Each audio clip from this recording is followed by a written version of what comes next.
नमस्कार दोस्तों, प्यार करने योग्य बच्चों, हम उम्र साथियों और आदरणीय बुजुर्गों, ए भारतवासियों, जैसा कि आप जानते हैं,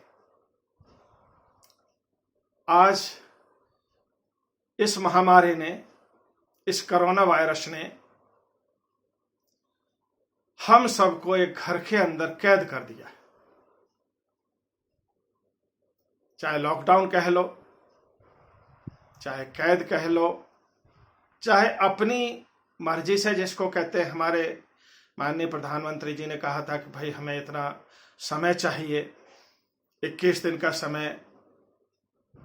तो इसमें मैं देख रहा हूं कि बहुत से लोगों इतनी तिलमिलाहट हो रही है कि उनको घर में रुकना बहुत मुश्किल हो रहा है।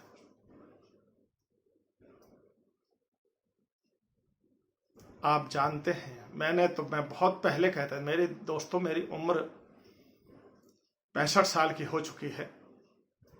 और जब मैं बहुत छोटा था तो बहुत से लोग बात कहते थे कि देश ऐसा है, देश ऐसा है। दोस्तों, आप विचार करिए, मैं बड़े गर्व से कहता हूं कि ऐसा देश इस पृथ्वी तल पर नहीं है।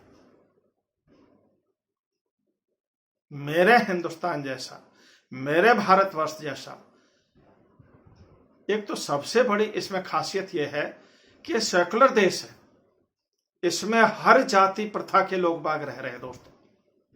बाकी देशों में आप देखिए, कहीं पर तो आपको ईसाई मिलेंगे, कहीं पर सिख मिलेंगे, किसी पर कोई कहीं बौद्ध मिलेंगे, तो कहीं पर मुस्लिम मिलेंगे। हर एक देश अलग अलग है उसमें जाति। लेकिन ये एक देश ऐसा है हमारा देश, इतना महान देश है कि यहां पर आपको हिंदू, मुस्लिम, सिख, ईसाई सब मिलेंगे और सब बड़े प्रेम से रहते हैं। आज हम पर महामारी का संकट पड़ा हुआ है दोस्तों। हम फिर भी सबसे दूसरे देशों से बेहतर हैं, केवल इस एकता के लिए। मैंने युद्ध के टाइम में देखा था कि एक साथ में लोग बाग जा रहे हैं, कहते 71 की लड़ाई में, 65 की लड़ाई में। कोई खाना खिला रहा है फौजियों को, तो कोई क्या दे रहा है, तो कोई कुछ दे रहा है, कोई आशीर्वाद दे रहा है। सब एक साथ लगे हुए हैं। पूरा एक देश एक सूत्र में बंधा हुआ था।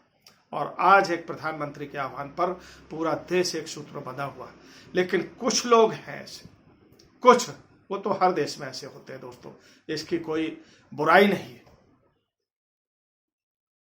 हर देश में रहते हैं दोस्तों। तो उनको अब कहीं से वीडियो आते हैं कि भाई हमें तो बोरियत हो रही है। दोस्तों, आपके जानने के लिए मैं बहुत दिनों सोच रहा था कि चलो मैं वीडियो बनाऊं, तो आज मेरा मन किया चलो मैं बना देता हूं इस पे। इसलिए ही मैं बना रहा हूं, मैं अपनी दिनचर्या बता रहा हूं। मेरे पास तो समय ही नहीं मिलता है कि मैं उसको बोरियत महसूस करूं। सोते सोते मेरे को 12-1 बज जाते हैं और सुबह 5 बजे मैं उठ जाता हूं दोस्तों। यह है दिनचर्या। 5 बजे उठ करके मैं 1 घंटे कम से कम मेडिटेशन करता हूं। उसके बाद फ्रेश वगैरह होकर के 1.5 घंटा में एक्सरसाइज करता हूं। उसके बाद चाय पानी पीने के बाद में न्यूज पर लगा देते हैं, तो न्यूज सुनते हैं। तब तक आपके रामायण का टाइम हो जाता है। 1 घंटा रामायण सुनते हैं। फिर नाश्ता पानी करके, नहा धो करके जैसे फुर्सत होते हैं, तो न्यूज सुनते सुनते तब तक लंच का टाइम हो जाता है।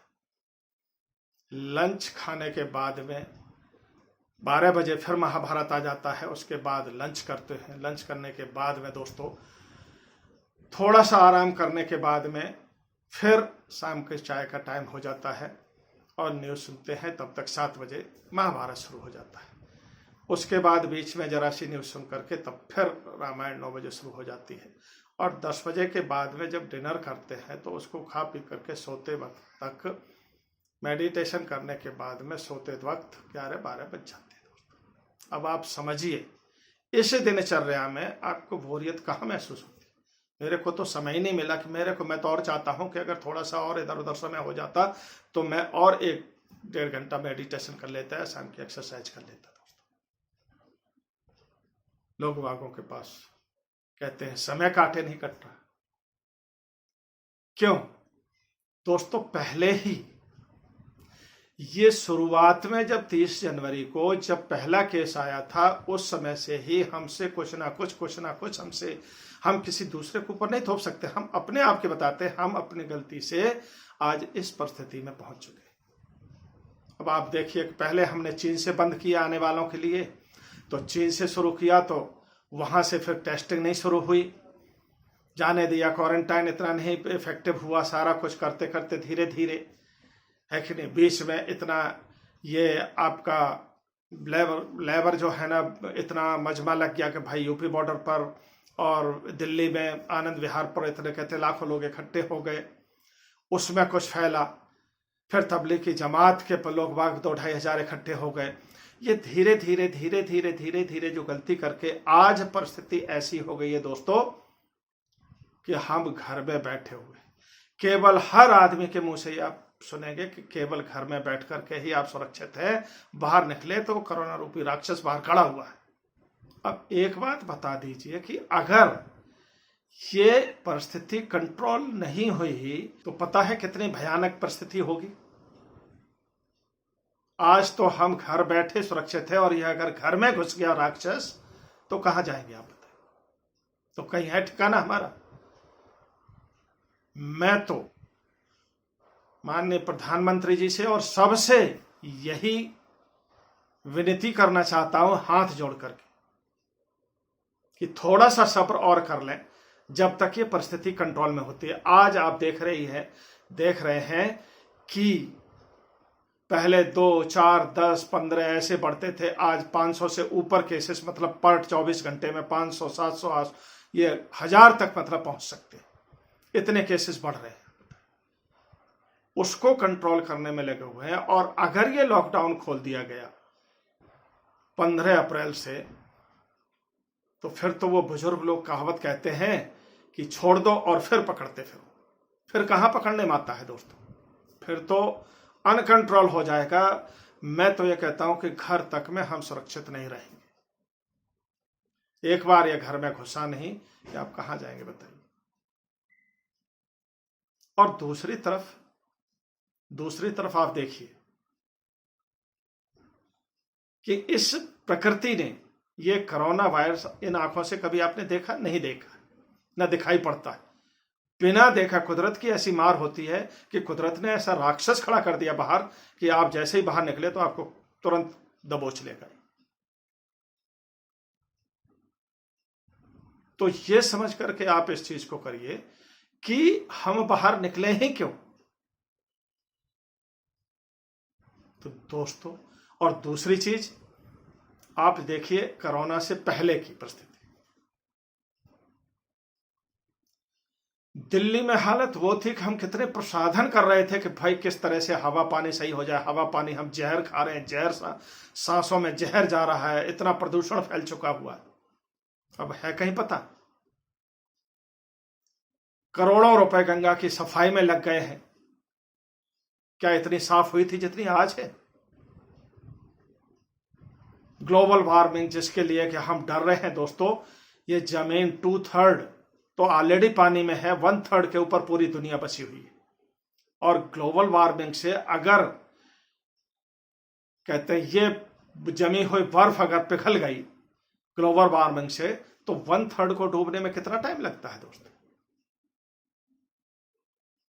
ये गर्मी, ये प्रदूषण, ये गंदगी किया किसने था? केवल इस 2 पैर वाले जानवर ने, मनुष्य रूपी जानवर ने। मैंने बहुत शुरू में पढ़ा हुआ था दोस्तों 10th की किताब में कि man is a social animal, he can not live without the discipline.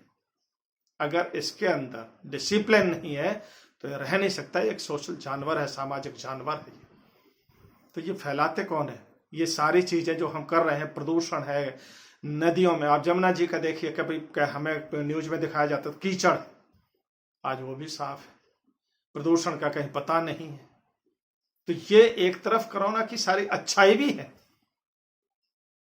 प्रकृति ने अपने आप ये किया। तो दोस्तों, थोड़े बहुत दिन की बात है, 21 दिन रुके हैं, तो 2 हफ्ते और रुक जाइए, 3 हफ्ते और रुक जाइए, क्या फर्क पड़ता है? कम से कम सुरक्षित तो रहेंगे।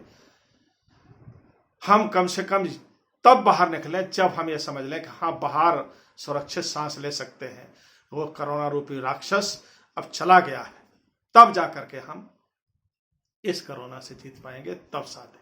तो मेरी तो हाथ जोड़ करके सबसे यही प्रार्थना है दोस्तों कि थोड़ा साथ दे करके इस भारतवर्ष को, इस मेरे हिंदुस्तान को, इस मेरे भारतवर्ष को बचा लीजिए दोस्तों। ये सब हमें ही करना है, अकेला आदमी कुछ नहीं कर सकता है। जब सबका सहयोग मिलेगा तभी हम लोग बात कर पाएंगे दोस्तों। तो इस कोरोना से क्वारंटाइन तक की जंग में हम सबका साथ देना बहुत जरूरी है। इतना ही कहूँगा दोस्तों। जय हिंद, जय भारत।